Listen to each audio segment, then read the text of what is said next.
Thank you, Madam President. Members, question to the author. Senator Wiener, will you take a question? Yeah. Please proceed. What is the age?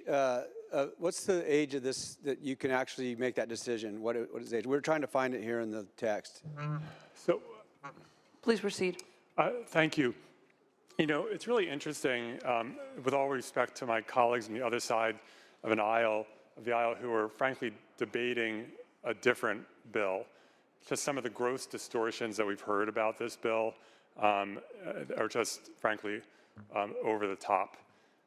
And in terms of gender-affirming care, that is a medical issue.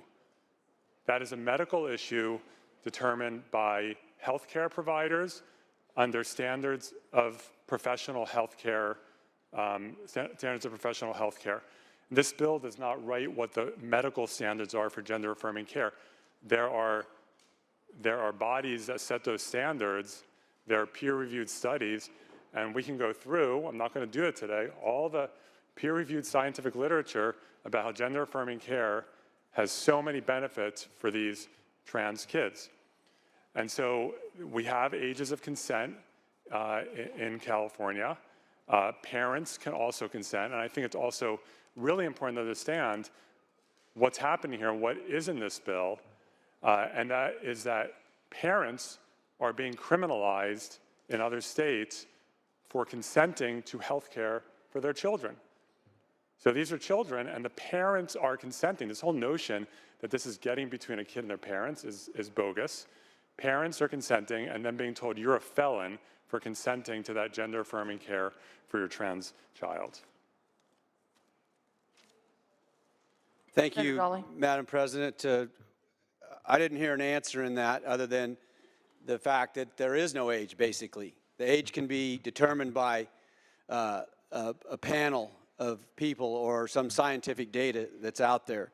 But let's just really boil it down here. This is about if you have a situation where you have one parent, say they're split up and they have a child and one parent's for it and the other's against it, the state now will be in the middle of that decision between those parents. And I think that's a very unfortunate situation that this bill would put those two parents in and the child at the same time. As a father of 3 children, this bill is basically putting the state in your home. I mean, we've heard so much about how, what is the age appropriate for imprisoning somebody or letting somebody out, or and there was a bill just recently about last year about a 25-year-old really didn't know what they were doing, so they should be let out of prison for their younger crimes. And how does that relate to this bill? This relates to this bill because there is no age.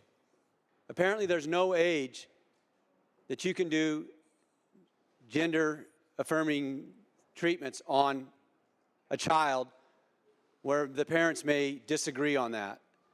So I just think that it's time for California to, get out of the way of parents and let them work with their children. And look, if they're an adult, let them make the decision. I have no problem with that. If they want to make that decision with an adult, but as we've heard, and those of us who have raised children, they really don't know what their identity is. It may change many times in their youth. All of us probably went through that ourselves.